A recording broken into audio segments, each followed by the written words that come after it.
Hi everybody, welcome back to my channel. Today's video is going to be all about the 3 body, mind, energy types of Ayurveda, which are commonly referred to as the doshas. We're going to learn how we can take this knowledge and apply it to our everyday life. So if you don't know me, my name is Tara. I've been practicing yoga for close to 30 years now.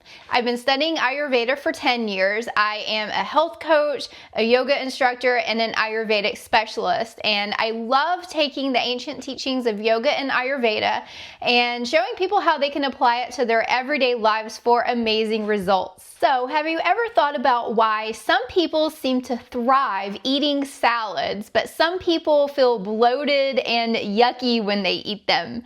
Some people love hot, warm soups, and some people don't feel well when they eat them. Some people thrive on a keto-style diet when it can make other people sick. Some people love having the air conditioning blow on them all day long, and some people get cold very easily. We can explain all these differences with the 3 doshas of Ayurveda. According to Ayurveda, there are 3 main body, mind, energy types. These are called the doshas, and each dosha is a combination of 2 elements. So the 3 doshas in Ayurveda are Vata, Pitta, and Kapha. Vata is a combination of ether and air.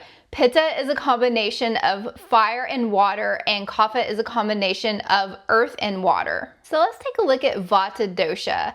Vata is made up of ether and air. Vata individuals have a smaller frame and they may be either very short or very tall. Vata individuals tend to be very artistic. They may be painters, singers, musicians, or other types of artists. They tend to be kind of spacey, and people might describe them as having their head in the clouds. When Vata goes out of balance, excessive qualities of the ether and the air elements come in and start to cause symptoms. These symptoms might include dry skin, dry hair, brittle nails, gas, bloating, feeling cold, like cold hands or cold feet, heart palpitations, maybe a nervous twitch, cracking joints or joint pain, kind of having an achy or stiffness feeling throughout the body. So the way we would bring this back into balance is that we would look at the qualities of the elements ether and air. So ether and air are very cold, they're dry, they're mobile, and a lot of times when excessive amounts of those qualities build up in our bodies, we need to bring in the opposites in order to bring balance back to ourselves.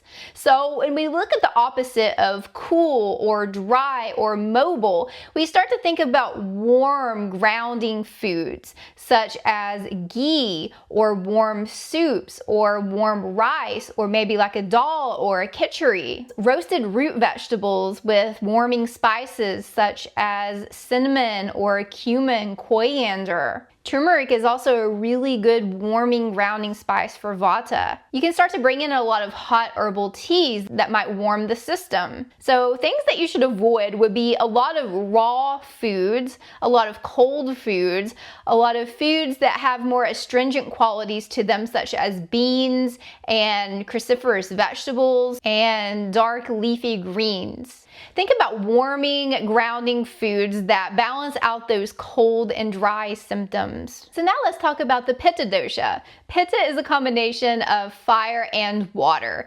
Pitta individuals tend to have a medium athletic frame and they can put on muscle very easily. Their personality, they're very driven, they're very ambitious, they like challenges, they like to take on more than they can handle in a lot of cases. They're very focused, they're very goal-oriented, they're very good at sports, they're very good at competitions, they're very good at climbing the corporate ladder. When Pitta individuals get out of balance, they tend to be impatient, frustrated, irritable. Their physical symptoms might include heartburn or acne or arthritis or any other kind of inflammatory diseases that show up in the body. So if we look at the qualities of the element fire and water, we see that it's very hot. We see that it's very oily. We can tell that it's really mobile. So what are some of those opposite qualities that we can bring in to bring the body back into balance? We need to look at cooling and hydrating foods such as cucumbers, watermelon, zucchini, squashes. any of the summer vegetables that have the cooling quality to them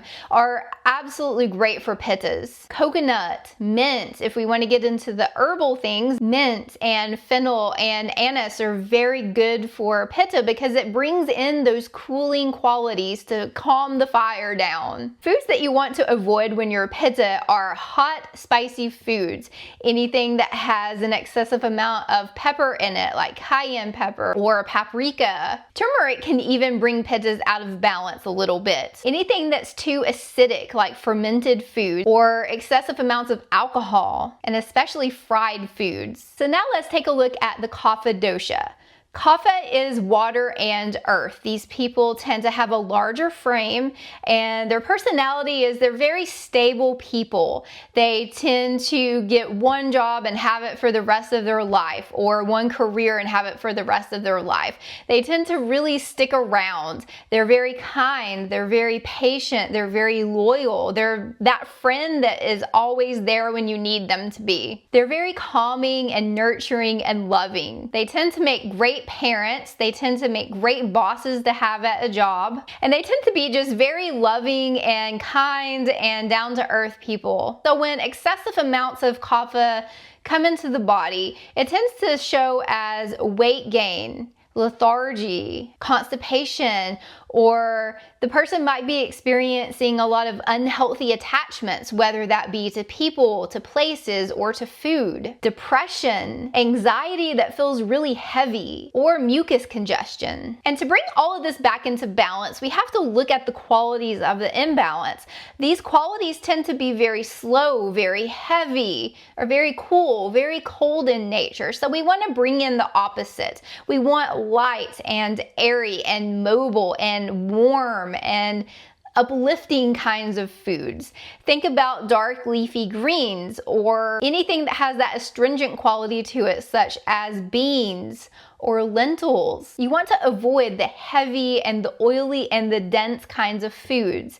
If you look at herbs, you want to bring in the ginger or the turmeric or the cayenne pepper to help things melt and leave the body. Herbs like these can help melt all of the mucus that has built up in your system, and it can help it leave the body. Think about when you eat something that has a lot of pepper in it, all of a sudden your nose starts to run and you need to get a tissue.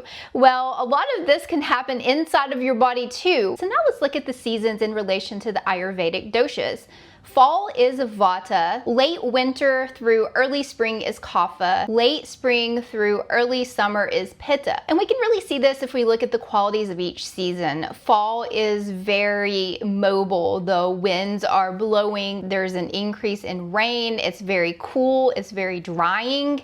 And if we look at late spring, everything is starting to melt. Think about the snow, the sun is starting to get a lot warmer, everything is starting to get a lot greener, things are getting heavy with all of the fog in the morning and the dew that's on the grass in the morning. Pitta is in the summer, and the summer is very hot, it's very drying, it's very oily, you sweat when you go outside. In Ayurveda, this is why eating seasonally is important. If we eat a lot of heavy, warm, hot food during the summer and it's already really hot outside, excessive pitta is going to build up in our bodies, and that will likely lead to an imbalance. Likewise, if we eat a lot of airy, light, astringent kinds of foods and it's late fall or early winter, excessive vata is going to build up in our bodies and start causing vata-like symptoms. Eating seasonally in Ayurveda is the key to a healthy digestion. It's so important to change our diets with the seasons. Let's take summer for example. We don't want to continue eating summer foods on into fall because we might get a vata imbalance. Vatic foods tend to be the exact opposite of pittic foods. So if we eat a lot of astringent and light and airy and cooling foods in the fall, we're going to start experiencing those vata-like symptoms. Likewise, if we eat a lot of really hot, grounding, warm, nourishing, heavy, dense foods and it's already super hot outside, we're going to start experiencing those Pitta-like symptoms. So if you're curious as to what your own dosha is, I recommend going to banyanbotanicals.com, and they have a dosha assessment quiz there. That is by far the best quiz that I have ever seen. They give you a very detailed report of your dosha and how you tend to go out of balance and how you can stay in balance after you finish the quiz. And you can use this to kind of start to assess yourself and to kind of keep yourself in balance. I recommend writing in a daily journal, writing everything that you eat, everything that you drink, the times you wake up in the morning, the times you go to bed at night, any supplements that you take, what your exercise routines are like, what your work schedule is. That way you can start to get a big picture of where you are and if you're experiencing any imbalances, and you can start to try to figure out how you can bring yourself back into balance. So I hope this video helped you understand the Ayurvedic doshas a little bit better. Be sure to like, subscribe, and comment, and share with a friend. Thank you so much for watching, and I'll see you in the next video.